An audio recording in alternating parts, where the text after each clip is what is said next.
вечер со топ тема, како што веќе во вестите најавив, повеќе одиме кон економија, меѓутоа и што се може да се спроведе во однос на транспарентност и следењето на трошењето на јавните пари.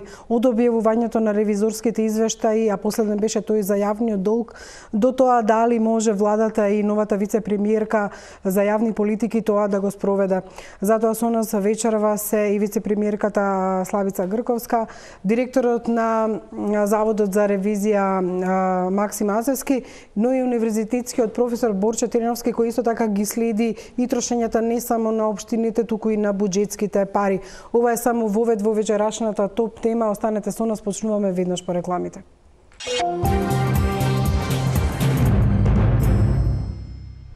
Се враќаме на топ тема, како што веќе најавив, неколку теми се во фокусот: трошењето на јавните пари, отчетност и транспарентност на нивното трошење, меѓутоа колку се ефикасни институциите во спроведувањето на она што го укажува државниот ревизор, невладините организации и останатите во борба против корупција.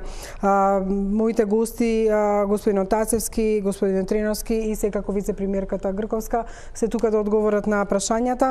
Па еве да не должам многу, господин Ацевски, последниот извештај на државниот ревизор, оној кој што ни даде на вистина добри податоци, е во однос на јавниот долг и чинам дека можеби една деценија не беше направен ваков извештај што се однесува до јавниот долг, кој даде податок дека во услови на COVID-19 пандемијата постигнат лимитот на јавниот долг од 60% од бруто домашниот производ и долгот е зголемен за 15% поени.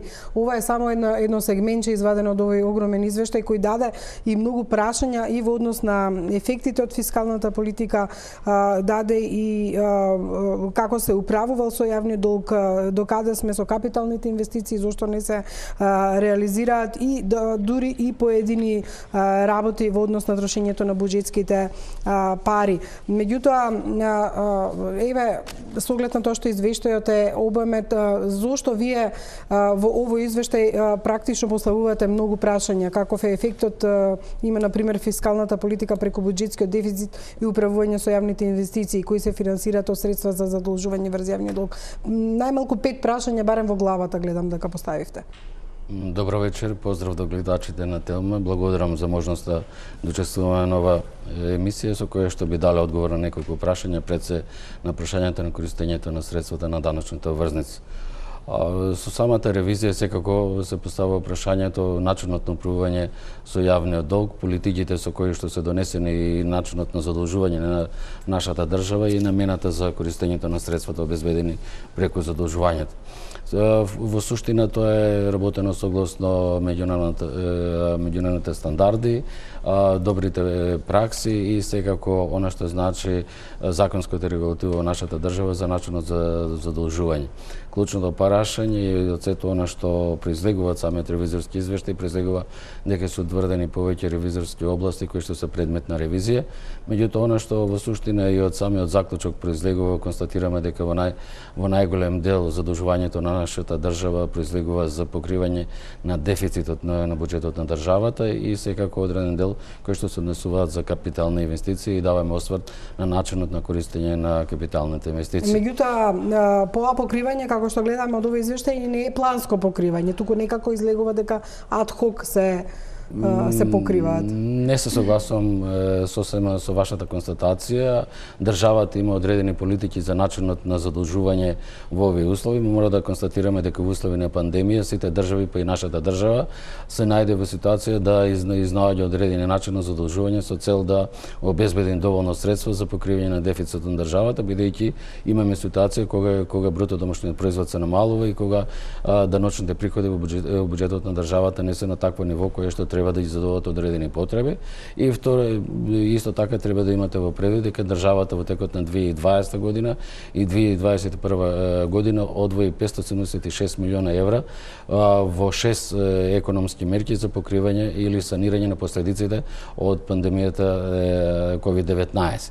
Тоа се во суштина и главните причини за зголемување на бруто домашниот производ и направена е паралела со останати држави во светот, каде што на ист начин постапуваат во делот на обезбедување на средства. Но она што загрижи во самиот извештај е тоа што во суштина човечните ресурси кои што располага самото министерство, организационата форма во која што се грижи за начинот на задолжување, но исто така капацитетот на нашата држава за следење на она што значи повлекување на средствата за одредени транши или кредити кои што се по пат на одредени кредити од меѓународни финансиски институции и високата маржа на платени споредни трошоци за неискористените кредитни транши. Да речеме, би дал податок само за висината на платените споредни давачки за неповлечени кредитни транши за пругата Куманово-Бугарска граница, каде што имаме платено или ќе платиме 4,35 милиона евра за ненавремено повлечени кредитни транши или за изградбата на гасовод, каде што нашата држава има платено 3,9 милиона евра. Тука тоа се неискористени кредити. Тоа се ненавремено искористени кредити и меѓународните кредитори имаат утврдено одредени правила на постапување без разлика дали ќе го искористите и кредитот или не, доколку не ги повлечете навреме кредитните транши, ќе платите одредена казнена споредни трошоци за неповлекување на таквите кредити. Тука е клучното прашање, зошто и кој дозволил и зошто дозволил да не се повлекуваат навреме средствата или зошто немаме добро планирање на капиталните инвестиции. Ме охрабрува што нашата држава, односно владата на Република Северна Македонија на седницата одржана на 1 февруари 2022 година, на 15 февруари 2022 година има донесено точно заклучоци по овој извештај кои што се однесуваат на следење на капиталните инвестиции, известување за степенот на реализација на капиталните инвестиции, но и реализација на замените кредити кои што се финансираат од меѓународни финансиски институции и билатерални кредитори. Господине Тријановски, еве прашањето е зошто нели не се повлекле овие пари и вице-премиерката сега можеби ќе ни одговори ако е релативно нова функција не може да ги знае овие подробности, меѓутоа каков е вашиот впечаток по вакви ревизорски извештаи кои што забелешки кои што и во други извештаи се повторуваат на некој начин и ништо не се превзема. Само да кажам дека на пример вие утврдувате дека и нема некој отсуство на посебни закони, подзаконски акти, стратешки документи за водење на јавни финансии во кризни состојби. Значи сето тоа е наведувано во ревизорските извештаи. Меѓутоа еве каков е вашиот впечаток? Видите, прво за големо поздравување е тоа што Државниот завод за ревизија се решил да направи еден ваков извештај во ова време и посебно ми е драго што покрај кажувањата во изминатите, јас би рекол 10 години, од меѓународните институции, јас лично во безброј пати сме го спомнале дел од ризиците, ефектите на јавниот долг и така натаму кој е нашиот лимит, државна институција, односно Државниот завод за ревизија го кажува тоа јавно,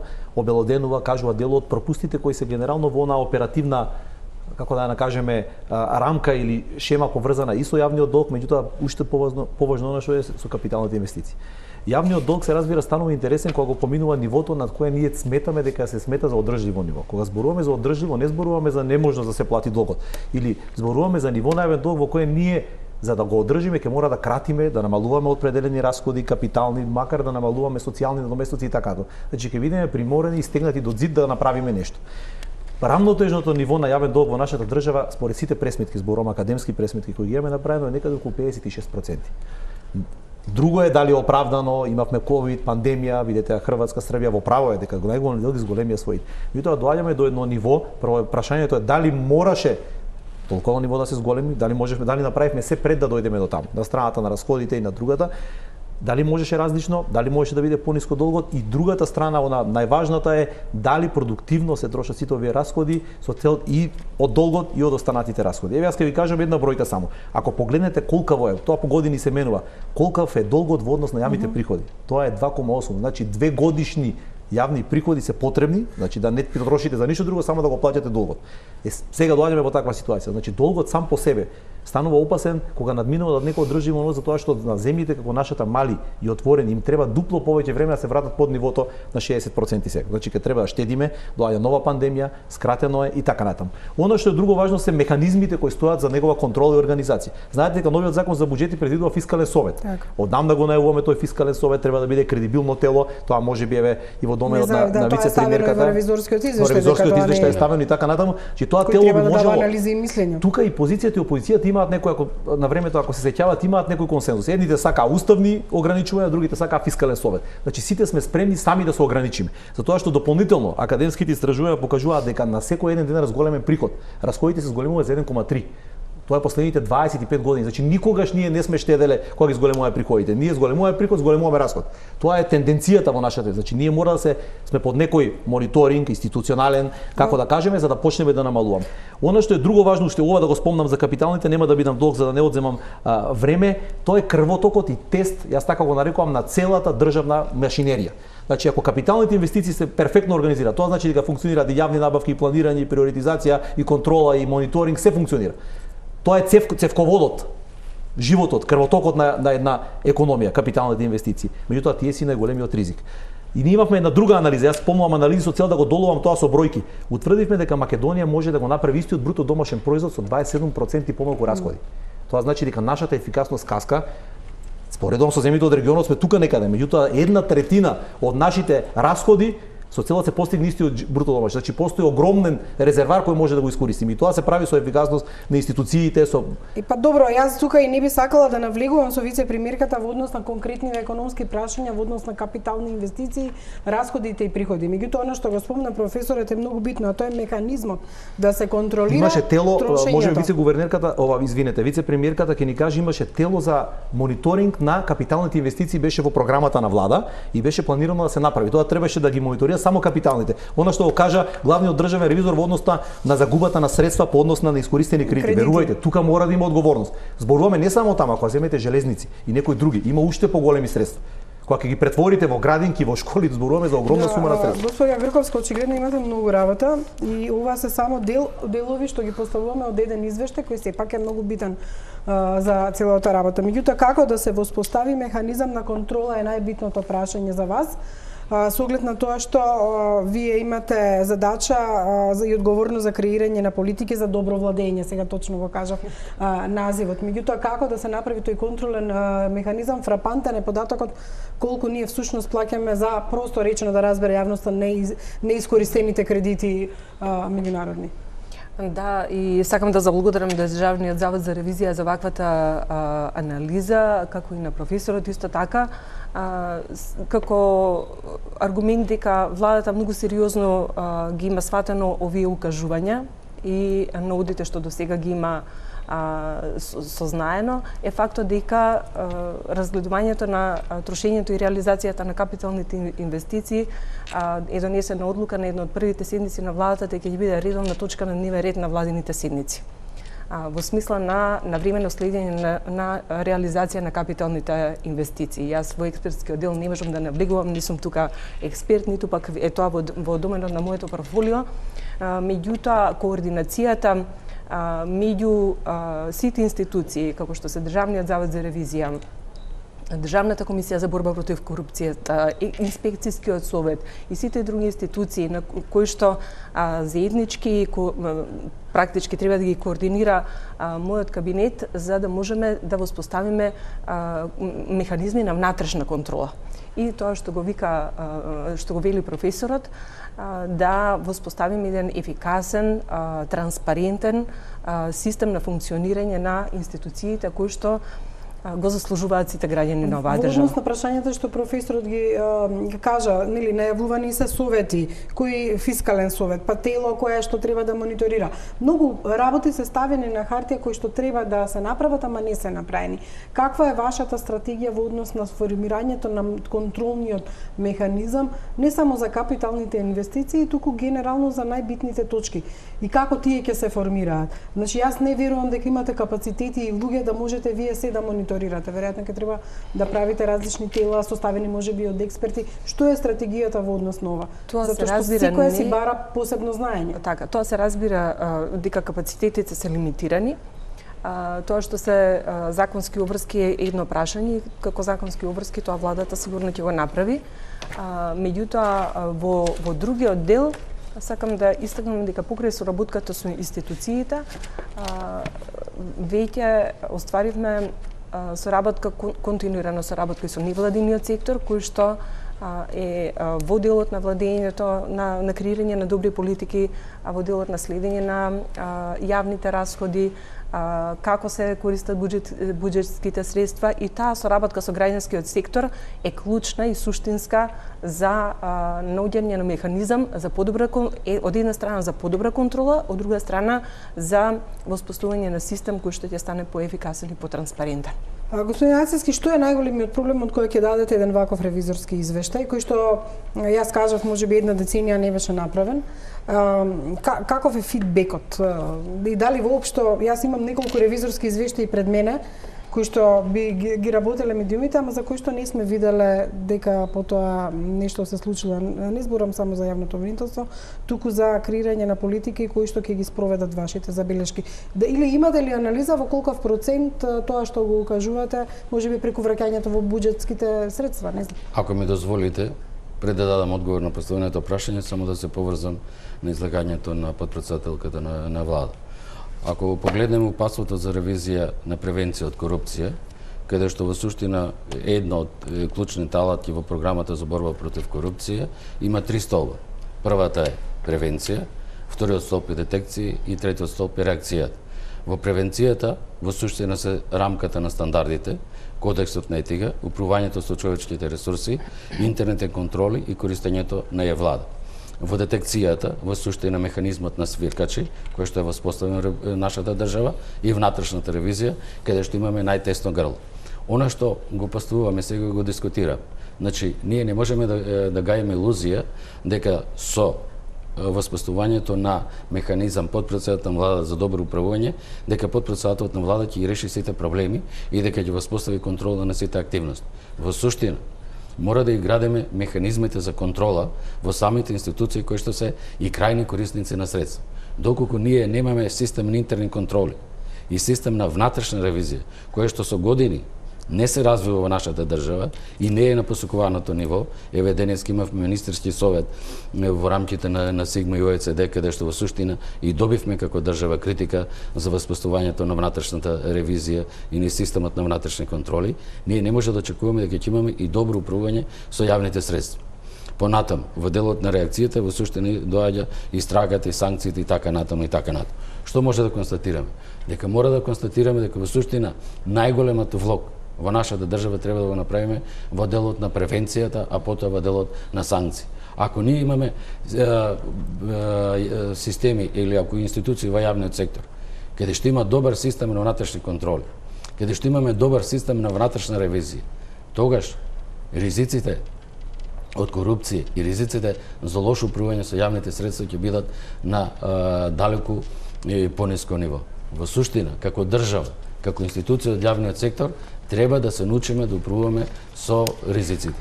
Се уште, за жал, имаме проблеми со начинот на управување со ризиците и затоа имаме последици од несоодветно управување со ризиците. Јас морам да кажам дека вашите извештаи се толку обимни, некогаш конкретни, што покажува напротив, со години недомакинско работење. Едно од тие беше извештајот на СОЗР, каде што дури во 2021 година се направи попис на тоа што поседува владата, да речеме, и министерствата. Значи, јас ве разбирам дека и тоа е можеби клучно во воспоставување на систем на внатрешна ревизија и контрола, ама очигледно дека од независноста па навака, од формирањето на одредени служби, не само што нема систем на внатрешна контрола, туку нема ни нешто што е базично, а тоа е книговодствено евиденција на она што треба да го работи. Значи, основните работи не се сработени. Како ќе се формира тело на внатрешна ревизија кога основите ги нема? Видете вака, на нашата... Мислам, се извинете, тоа е прашање за двајцата. Во ред,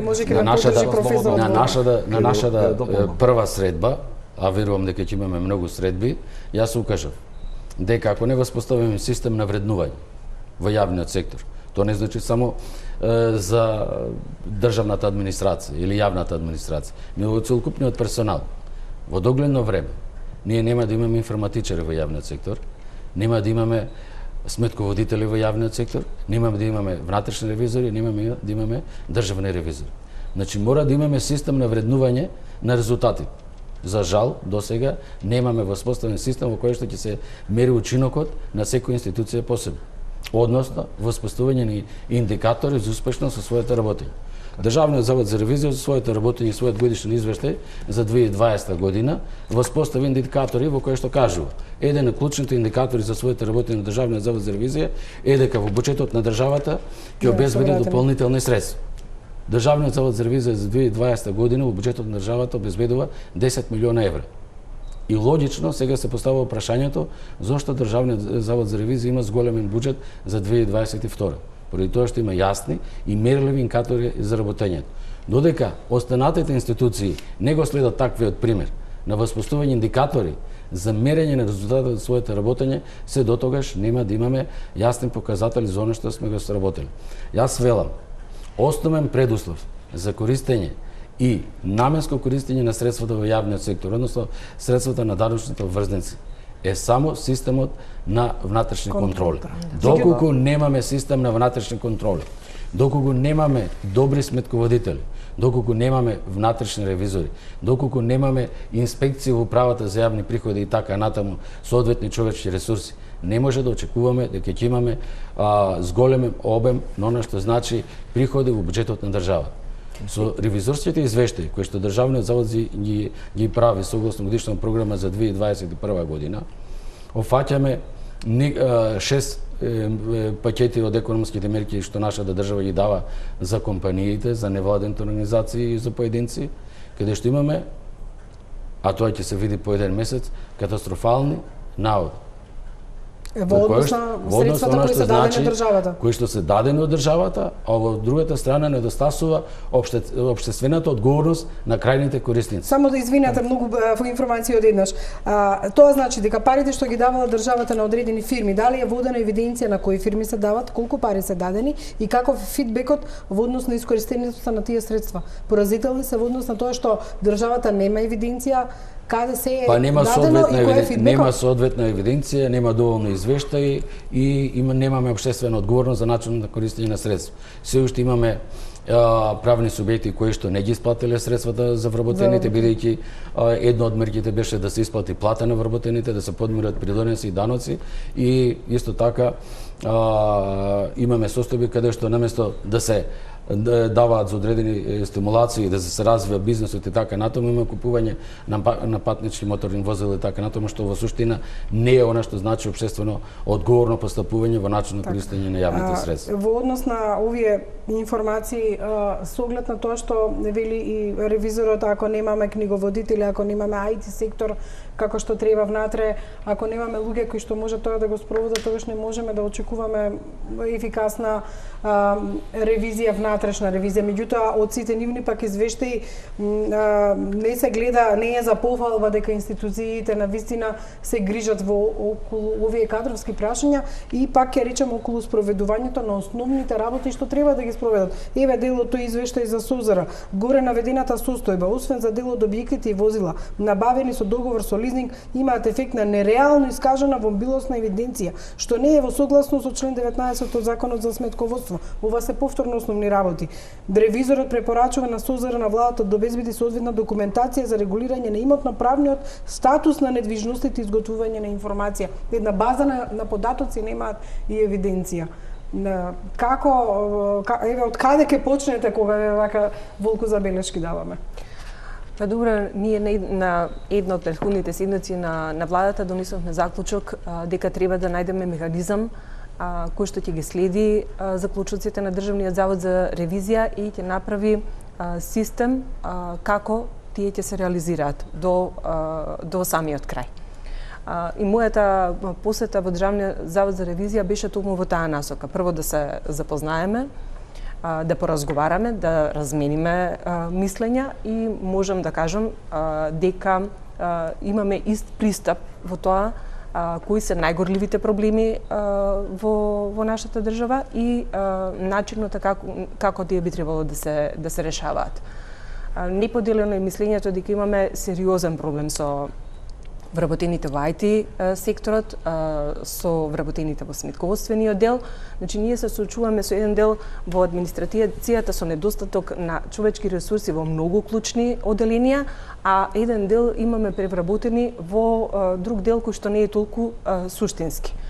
Оно што во овој момент е во тек на дискусија е процесот на реформа и реорганизација на јавната администрација, која што јас очекувам да даде одговор на многу од овие решенија. Да бидеме искрени, значи станува збор за наталожен проблем 30 на години.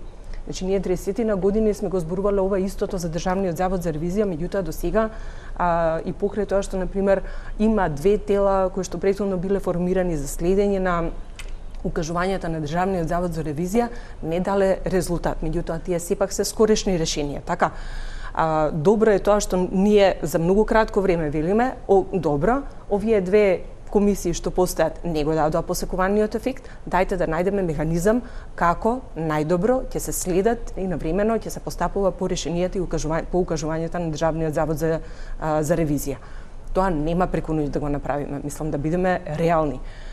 Јас во суштина не сум приврзаник на брзи решенија, особено кога станува збор за вакви сериозни прашања. Тоа мора да е системски, промислено,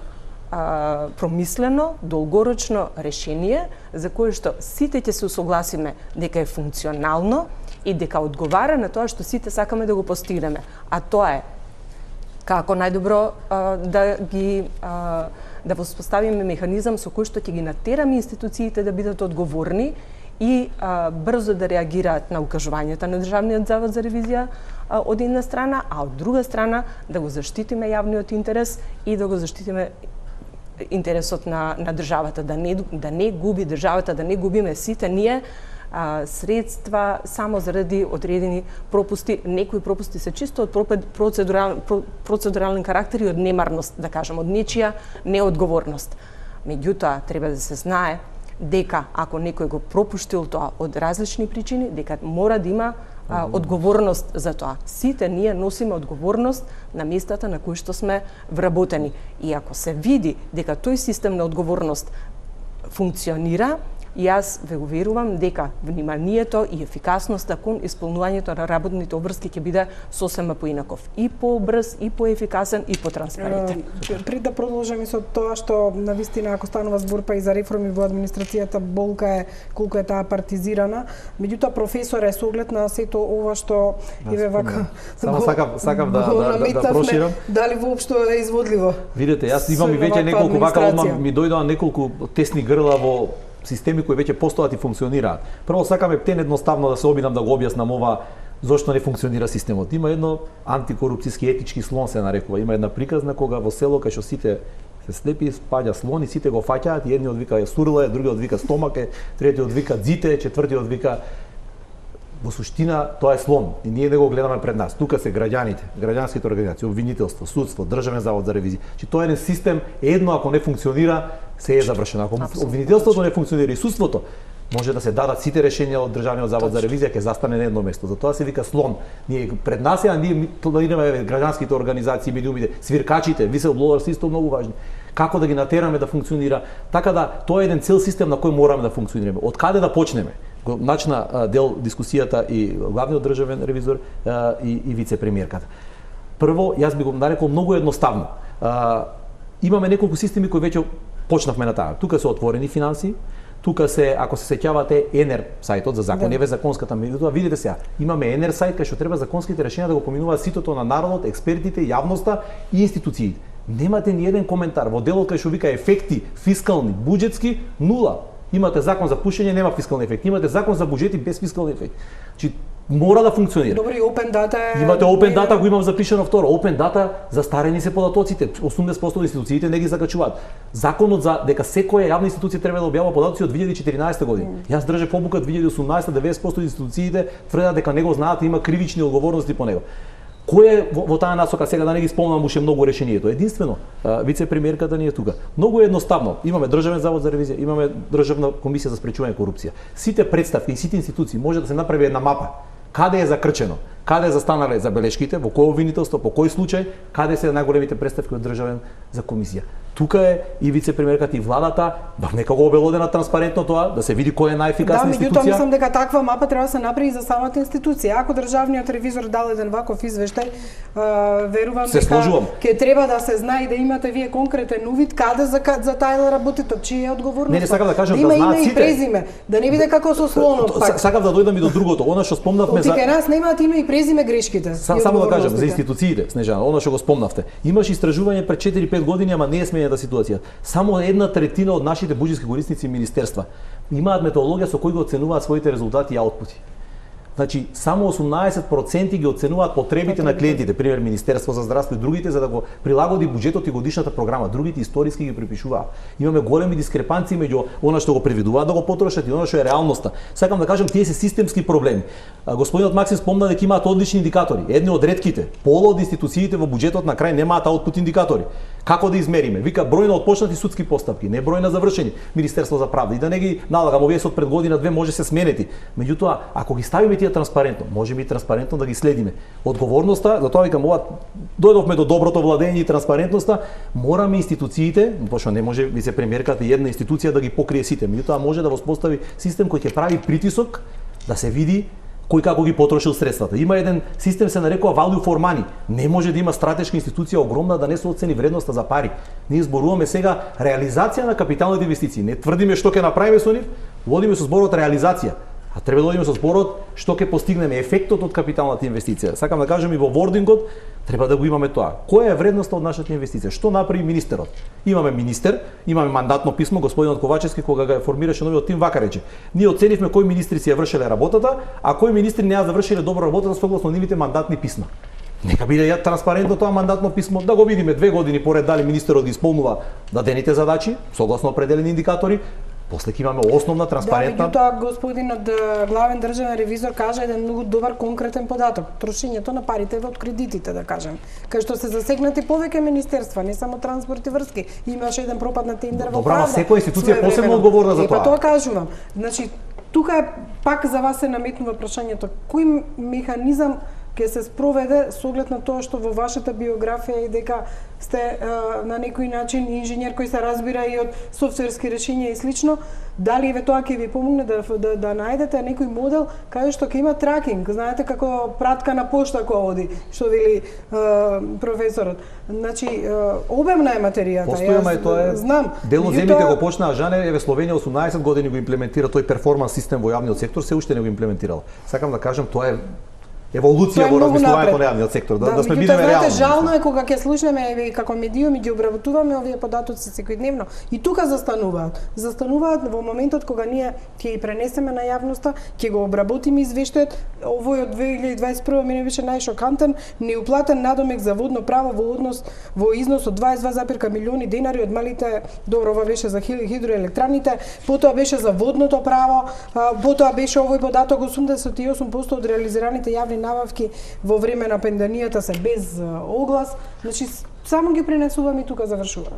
Да, тоа е тоа што фрустрира сите години на назад. Јас кажав и претходно во една емисија, мене како пратеник, на пример, тоа многу ме фрустрирало кога ќе разговараме, кога ќе сме разгледувале извештаите на Државниот завод за ревизија во Собранието, кај што јас мислам сепак дека исто така треба да биде фокусот на дебатата на извештаите на Државниот завод за ревизија, бидејќи Собранието е тоа што ја бира владата и треба да биде контролен механизам и на владата и на сите оние институции кои што Собранието ги бира. И ќе изанализираме извештаи и ќе си го кажеме тоа што го мислиме и после тоа тука застанува. Значи тоа мора да го извениме. Софтверското решение е само еден од начините кои што може да го направи целиот процес поедноставен. Ама и за тоа треба време. Го кажавте примерот за Словенија, тоа е така. Ние се договаравме на првиот состанок дека ќе седнеме, втор состанок ќе биде со конкретни чекори, разгледувајќи го исто и новиот закон кој што се подготвува за Државниот завод за ревизија. Зашто е тоа што сметаме дека во овој момент прво на брз начин може да се направи брзо, а оние решенија што се подолгорочни, што ќе одземат подолго време, да бидеме свесни дека тоа ќе биде така. Меѓутоа да најдеме некој механизам кој што во овој момент ќе ни овозможи побрза побрзо следење и побрза реализација, и тоа ќе го направиме заеднички сите. Ако може да дополнам, значи ниту едно софтверско решение нема да ни ги реши проблемите ако ние немаме чувство за одговорност и ако немаме желба да промениме одредени состојби. Значи тоа е клучно да прашам. Во рамките на владата, секој ревизорски извештај го поминува 3 филтри, значи на генерален колегиум, на комисија и на влада се донесуваат одредени заклучоци. Она што недостасува, следењето и реализацијата на преземените мерки по дадените препораки и по акционот план кој што владата ги задолжува субјектите предмет на ревизија. Тука треба да имаме конкретно преземање на активност. Другата работа подпредседателка да го каже, собранието на нашата држава. До сега ние имаме состав во кој што се разгледува само годишниот извештај, а немаме дебата отпочната во кој што се разгледува конкретен ревизорски извештај. Јас не очекувам дека секој ревизорски извештај ќе биде предмет на дебата во рамките на соодветната комисија во собрание. Ние во рамките на Twinning проектот кој што го водиме сега, финансиран преку Европска унија заедно со Државниот завод за ревизија на Хрватска и на Бугарија, имаме компонента која што се однесува на разгледување ревизорските извештаи во рамките на собранието. Подготвивме предлог меморандум кој очекувам да го подпишеме со собранието и очекувам во наредниот период одредени клучни ревизорски извештаи да бидат предмет на анализа и дискусија во рамките на собранието со цел да се направи дополнителен притисок и субјектите предмет ревизија за преземање на мерки по дадените препораки. Тоа е првата работа. Ако сакате сега може да дискутираат, се извинувам, затоа што секој пратеник може да го постави прашањето за тој ревизорски извештај за јавни долг. Никому не му е забрането. Работата е што велите дали имаат волја да излезат на говорница и да го презентираат извештајот и да повикаат на дебата. Затоа велам. Има и пратенички прашања кај што може да го постави. Затоа велам, клучна е желбата. Дали имаме желба и дали сакаме да дискутираме.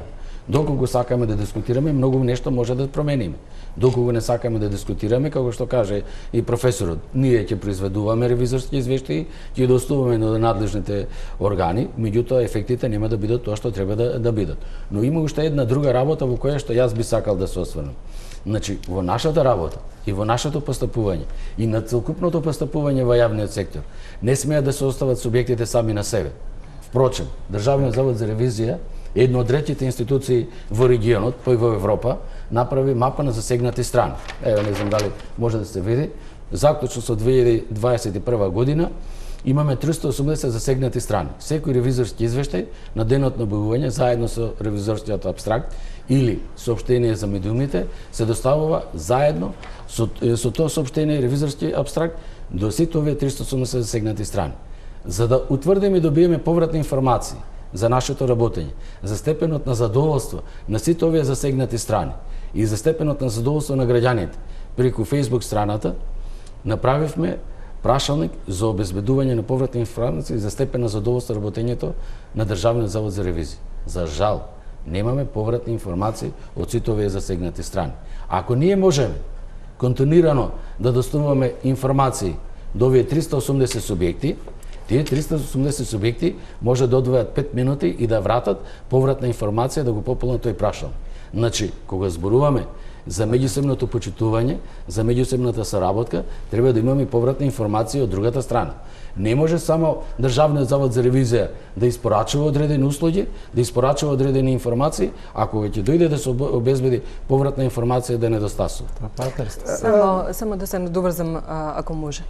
Мојот тим веќе почнува да ги следи роковите со кои што владата ги обврзува институциите во рок од 30 дена од усвојувањето на одите на Државниот завод за ревизија да поднесат акцијски план и до владата и до Државниот завод за ревизија. Значи со тоа почнуваме сега, кога ќе приближат тие рокови, ние ќе ги контактираме институциите за да ги потсетиме на крајниот рок и практички да извршиме притисок тој акцијски план да биде побрзо донесен. Значи тоа е сега што се следува. Ќе ги проверите, да речеме во одредени рокови, дали го спровеле тоа што како забелешка го има Државниот ревизор. Тоа што прво треба да го провериме, тоа што прво треба да го провериме е дали ќе го испочитуваат планот, дали ќе го испочитуваат рокот од 30 дена во кој што они треба да направат акцијски план, како тоа ќе го направат. Откако тоа ќе го видиме дали е направено и како е направено, понатака ќе следиме и реализацијата на планот.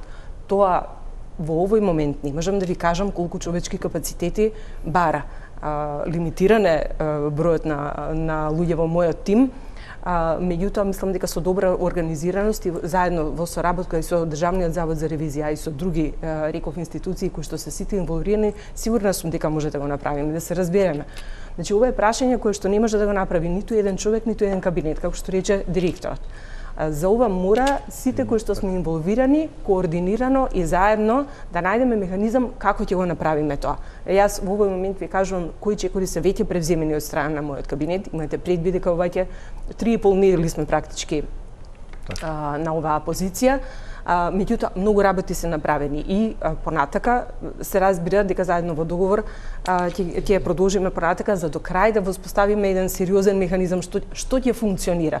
Значи, стабилно, долгоречно решение што ќе функционира, што понатака ќе биде надградувано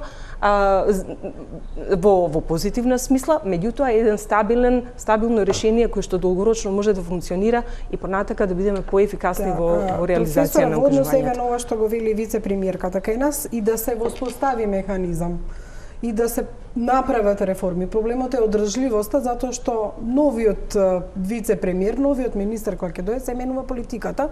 И јас тука ги отворив прашањата. Едното е како ние тоа ќе го направиме, затоа што политиките не се продолжуваат, туку се разликуваат од министер до министер, од вице-премиер до вице-премиер, а згора на тоа имаме партизирана администрација. Видете, да, и повелете и вие. Ова морам, не можам да не се осврнам. Прво само една половина минута. Државниот завод за ревизија слободно толкување е партнер на институциите во секоја земја. Че тие укажуваат, јас сум бил во неколку министерства кои го очекуваат ревизијата затоа што вика не сме сигурни дали точно работи. Сакам да кажам чувството кое е. Тоа е очи и уши на владата и на собранието. Меѓутоа сега за ова што ме прашавте, ова генерално е поврзано со една голема болка. Ова мора да ја отвориме. Само ова е очигледно кај нас. Вице премиерката ќе ме свати и директорот. Правиот човек на правото место во правото време. Назначувањето кога зборувам и за администрација, за именување, за назначување на правите луѓе, начинот пак ќе игра со зборови. Ние именуваме, не објавуваме конкурс па сите да конкурираат. Добро, тоа е едно од забелешките дека не можеме директори на конкурс, тоа е плюс. Целта, што рековте за да одржливо решението, ние мора да имаме професионалци на правите места. Тие луѓе треба да си обавуваат работата. Дури понекогаш е подобро да не биде политичка особа, заради тоа што вице-премиерката може полесно да го промени. Нема да има политички реперкусии. Да, меѓутоа ако администрацијата е константна, ако механизмот важи за администрацијата која што останува во таа институција, тогаш таа е таа што е носител на сето тоа, таа е базата од каде што треба да. Кај нас имаме нестабилност затоа што се е партизирано. И директорот ќе биде според партија одреден, и административците ќе бидат менувани по нивните позиции и ќе донесат нови хонорарци од друга партија. Пак ќе го поврзам со финансирањето. Во новиот закон за буџети се спрема 5-годишното финансирање, среднорочно. Најголем дел од земјите кои имаат среднорочно финансирање, голем дел од таргетите за трошење по институции и така натаму ги таргетираат на среден рок. Кога ќе дојде новата влада, јас бев во Финска, во Хелсинки и прашувам што се случува кога ќе дојде новиот министер и сака да гради Хелсинки 2020, а вие веќе имате 5-годишен буџет. Може вика да смени само 10% од таргетите кои веќе сме ги поставили. Че не може да го смени од корен се што е замислено. Кај нас се случува сега за пример ќе ви земам општините. Јас работам генерално и со повеќе општини. Да, ти сакам во вториот дел да не само да кажам во контекст на оваа дискусија. Штом ќе дојде новиот градоначелник ќе има дава политичката програма. Не ги гледа дали фискалните средства се соодветни, дали околината е. Не си ти имаат идеи до космосот да летнеме. Меѓутоа мора да е согласно реалноста. И затоа викаме за да имаме одржливо решение мора да имаме постојан механизам и да има самиот од себе контролни механизми да се заштити. Да имаме критериуми, да имаме услови, да имаме индикатори кои ќе го мерат тоа, да имаме континуитет. Може ли едно дополнување? Ќе проштевате само едно дополнување. Не смееме да ги генерализираме работите. Во вашето искажување чувствувам дека ги генерализираме работите, дека целокупната јавна администрација е партизирана. Не би се согласил дека целокупната јавна администрација е партизирана. Меѓутоа тие другите што ќе дојдат, што се партизирани, не им даваат на овие просто.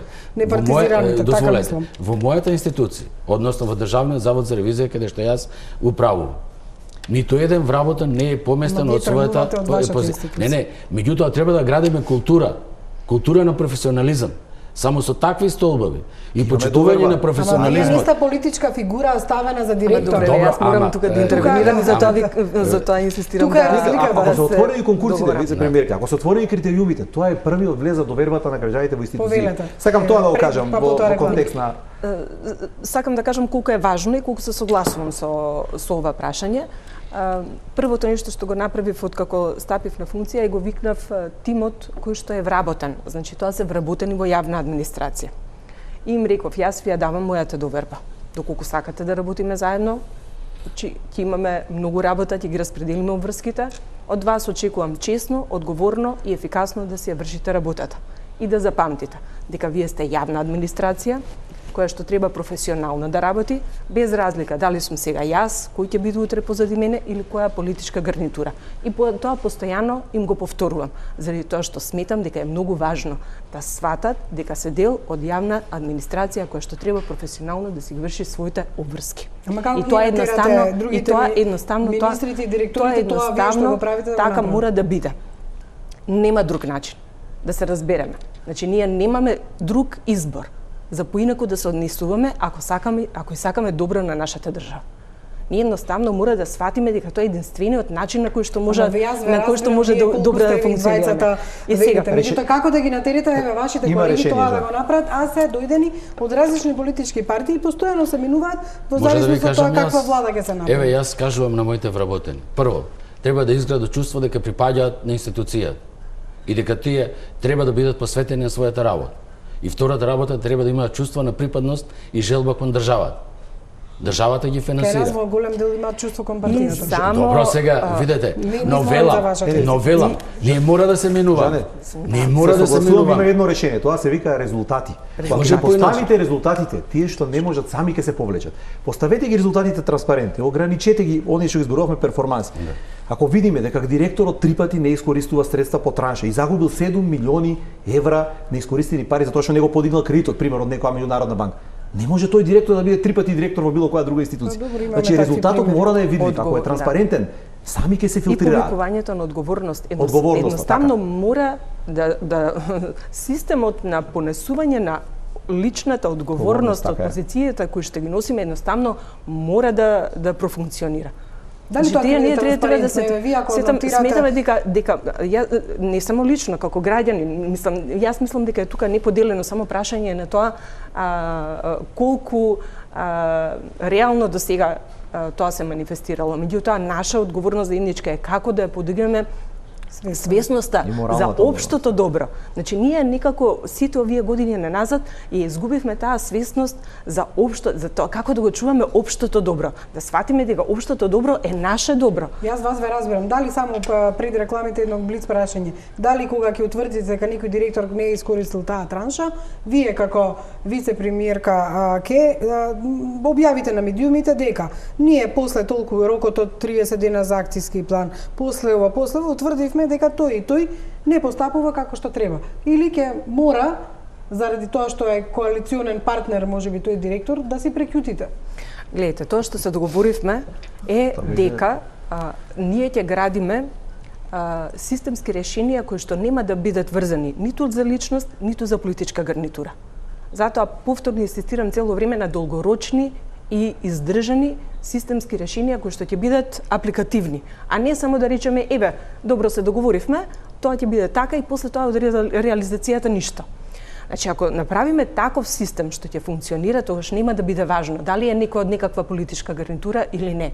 Значи ако ние се договориме кои ќе бидат чекорите, кога ќе се следат извештаите на укажувањата, на пример, се јазимам за Државниот завод за ревизија и сите чекори до прашањето на одговорност. И тоа, ако го следиме доследно, тогаш веќе нема да биде важно дали некој припаѓа на одредена политичка гарнитура или не.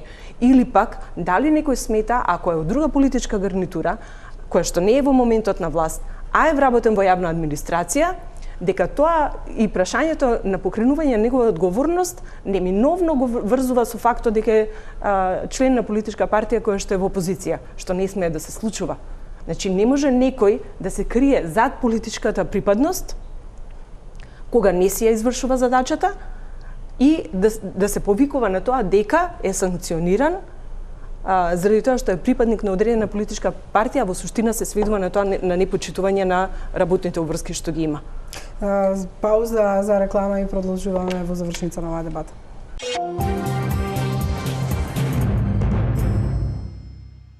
Уште неколку минути до крајот на емисијата. Оние прашање и за професорот и за вас, директоре, во она што е актуелно се општините нивните буџети, неможноста да си ги платат сметките, барањата од владата и сето она што ЗЕЛС го работи. Меѓутоа, извештаите претходни од минатата година говореа дека тие работат и недомакински, а вие правите извештаи во однос на нивното работење и господинот Треновски исто така имаше еден извештај во кој што се виде кои од општините плаќаат даноци, кои од општините не плаќаат даноци.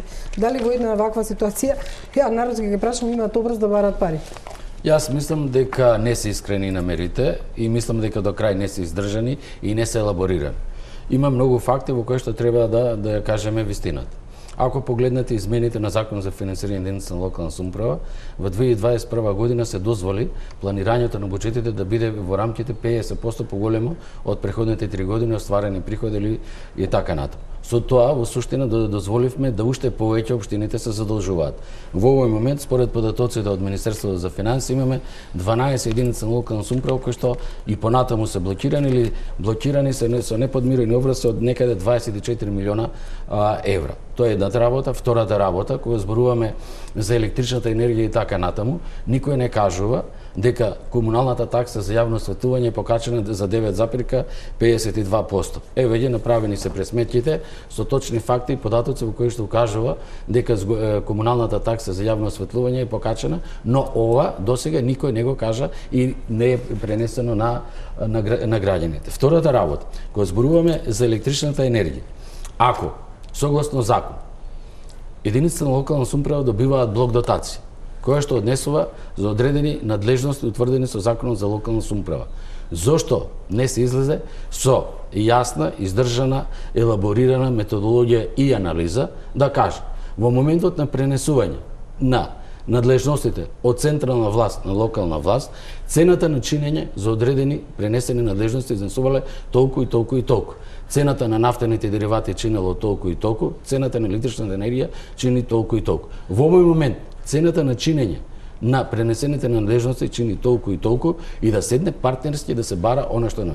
Искажувањето само барање електричната енергија да ми ја плати владата, па јас прашувам, зошто на граѓаните владата да не ми ја плати електричната енергија? Значи, не можеме со такви парцијални решенија и такви парцијални барања да испаѓаме и да кажуваме, ајде сега владата да не ја плати електричната енергија.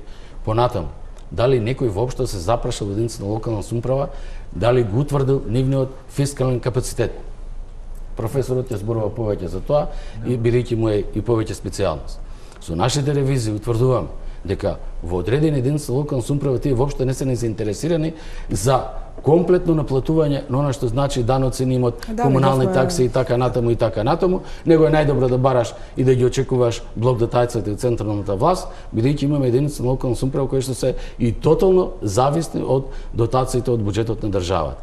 Мислам дека е некоректно, мислам дека треба издржана анализа и кога ќе испадне таа издржана анализа да каже дека цената на чинење на пренесените надлежности изнесува толку и толку, да се побара таа цена на чинење да биде рефундирана од буџетот на државата, доколку државата не е подготвена да го плати тоа, повелете, земете се ги надлежностите, тоа се ваши надлежности, финансирајте се ги и нема проблем никако. Да, своевремено професор дадовте една листа на општини кои што не се ги наплатиле по основ на даноци и други. Разликата е енормна меѓу по глава на жител. Ке излезе новиот попис, е од некаде 15 до 300 пати разлика помеѓу општини по глава на жител на соберени даночни и неданочни. Своевремено мислам дека беше тука споменувана Рачиново и останатите. Па има, ние ги имавме тогаш, ги дискутиравме. Сакам да се остварам на решението во контекст на електричната енергија, пошто гледам дека сме и со време ограничени, не би сакал да дискутирам, сакам да се надоврзам на колегата Максим, одлична елаборација, меѓутоа јас би дополнил малку не само блоготација. Јас ги поддржувам општините. Дел од општините ќе бидат неизмерно во проблеми и нема да може да си ги платат своите сметки да струја. Тоа ќе биде факт. Меѓутоа решението беше во следното. Можеше да се направи детална анализа на фискалниот капацитет и буџетските приходи на сите општини.